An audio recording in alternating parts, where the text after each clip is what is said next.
What's going on, everyone? Today we have the top 5 meta weapons to use so far in Black Ops 6. So far, these are used by CDO pros, wager grinders, and you can even use these in pubs and succeed very well. We're gonna start with the most overpowered AR class in Black Ops 6. And at the end of this video, I'm saving my favorite class for last. Number 1 is the Model L. This class is disgusting. Starting with the optic, we're gonna go over here to the Kepler Microflex. Right now, this is the preferred optic across the board for all ARs. Up next on the muzzle, we're gonna go with the compensator. This is for that vertical recoil control to make that a lot better. People are also using the ported compensator for that first shot recoil control, but this is genuinely personal preference. Right now, I think I'm going with the compensator, but you could genuinely go either way and still succeed. Going over here to the barrel, we're going to use the reinforced barrel for bullet velocity and damage range. Some people are using the gain twist barrel, but the bullet velocity is past 1000, which I believe is a little bit overkill. I'd rather use the reinforced barrel, have that bullet velocity of 962 with the improvements in damage range as well, as you can see on screen. For the underbarrel, we're going to be using the vertical foregrip. This is to improve the horizontal recoil control, meaning so when you're controlling recoil with this weapon, you pretty much only have to pull down. Black Ops 6 has a lot of smaller maps, but there are also a lot of long-range gunfights you'll find yourself in pretty consistently, especially on the CDL map so far. So the vertical foregrip is huge for making sure you can beam long range. Up next, for the magazine, we're going to choose extended mag 1 to bump that mag size to 40. For that same reason as we mentioned earlier, you're going to be in a lot of long-range gunfights, and you want to make sure that you can finish those kills. So having the extra bullets to do so is a huge bonus. Up next, for the rear grip, we're going to choose the quick draw grip for that improvement in aim down sight speed. For the stock, we're going to go all the way down to the combat stock for the aim walking speed and flinch resistance. To be honest, looking at this stock, it doesn't seem like it should be the most beneficial, but a lot of the pros have been using this. I don't know if the main improvement is the flinch resistance that we're looking at, but right now with how many classes I've seen it on, I'm going to trust the pros and put on the combat stock. And then the final attachment for the fire mods is the recoil springs for even further help with horizontal and vertical recoil control. The reason why this is the #1 class right now is because it can legitimately 3 bullet if you hit enough headshots. For all of these classes as well, we're going to do a 5 attachment version in case you want to run Perk greed instead of Gunfighter. All that we're going to do for that is take off the fire mod, take off the underbarrel, and take off the magazine. That way you have 5 attachments on your class. You can use all the perks that you want to use, and you can still shoot really straight even at longer ranges. And this is just with those 5 attachments.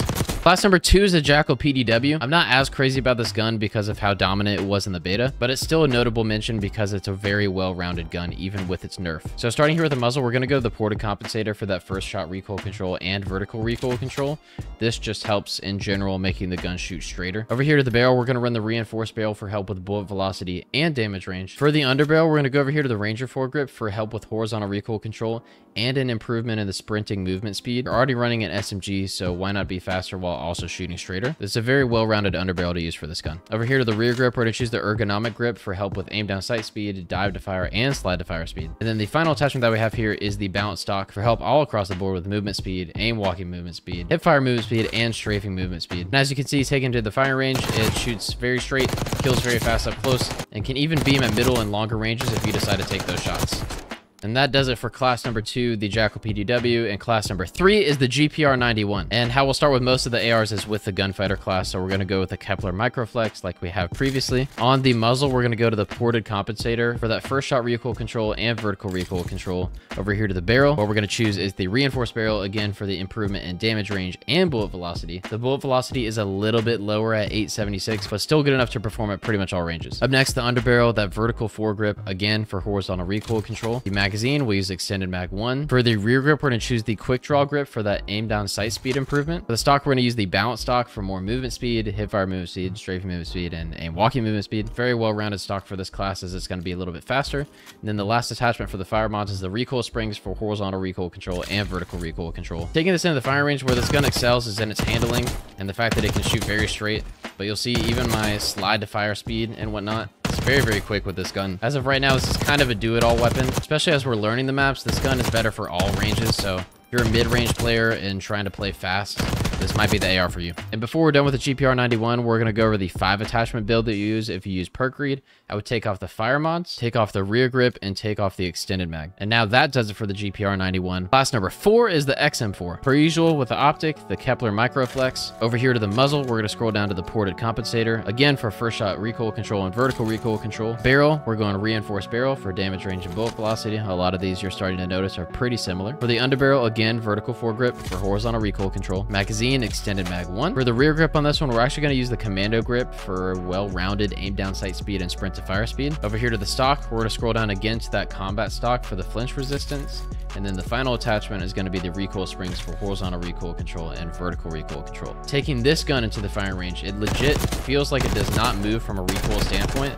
This This might be due to the recoil springs or just how the recoil of the gun plays, but I really like the feel of the XM4, and I know y'all will too, so try this class out for yourselves. And before we're done with it, we're gonna go over a 5 attachment loadout for the XM4. Take off the recoil springs, I take off the extended mag, and I take off the rear grip. And back in the firing range, even with the 5 attachments, it still performs very well, although not quite the same as it does with these 7 attachments. And that does it for the XM4. And the final class, my favorite class so far, is class number 5, the PP19. I was not sold on this gun for the longest time, but after putting in a couple hours towards it, I can see why it's meta. For the muzzle, we're going to choose the ported compensator for first shot recoil control, horizontal recoil control, and vertical recoil control. This is a super well-rounded muzzle, and I highly recommend going for it. For the barrel, we're going to choose the reinforced barrel for damage range and bullet velocity. For the magazine, since the base magazine size is like 60, we're going to go all the way down to fast mag 3, make the gun a lot faster, make it reload quicker, and the magazine size is still 30, so it's worth using. For the rear grip, we're going to choose the CQB grip for slide to fire speed, dive to fire speed, and sprint to fire speed, making this gun even faster than it already is. And the last attachment so far on this gun is going to be the recoil springs for further help with the horizontal and vertical recoil control. Taking this gun into the firing range is very fast, can beam at mid and even long ranges, even with the damage drop off, and just a very well-rounded do-it-all SMG. Before we're done with today's video, we're going to go over my favorite pistol class, as well as finishing up the video with the perks. Right now, what I'm rocking is the Strider 22. A lot of people are using the full auto pistol, especially in search and destroy chows.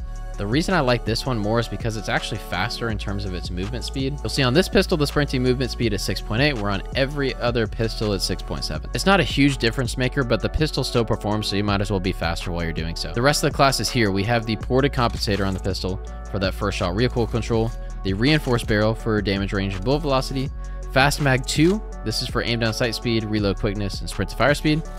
We have ergonomic grip. This is for the slide to fire, dive to fire, and aim down sight speed. And the final attachment is the overpressured rounds for bullet velocity. We might end up swapping this out with the recoil springs at a later date too. And just to throw this in there, this is the full auto pistol class that people are using as well. And now what do the rest of the classes look like? So in competitive right now, all the specialty perks are banned. So you're not allowed to use 3 perks that have the same specialty, but there's still some important perk builds that involve you having perk greed. Right now, I'm really liking ninja and dexterity just to stay quiet and also have your aim not bob around as much. We're rocking fast hands, number 1, because you swap your weapons faster, and number 2, because all these other perks are banned on the wager websites right now. And for perk 3, all that we can use in competitive right now is double time or cold-blooded, so of course I'm rocking double time for the increased duration of tac sprint. For the rest of the class, we have concussion, frag, and trophy system. Might swap this out with a Simtex as well. I have another iteration of perk greed with the same class that has ninja and tac mask instead of ninja and dexterity. I'll do the same thing eventually with flak jacket if I get naded a ton, but just have a ton of different variations of your class depending on your opponent's playstyle. And then very last for Gunfighter, when you're rocking an AR that has a ton of attachments, the 3 perks that we're using are here: ninja, fast hands, and double time. And that's going to do it for today's video. If this video helped you out or if you enjoyed, let me know with a like or a sub down below. Of course, subscribe for more, and I'll catch you next time at lunchtime.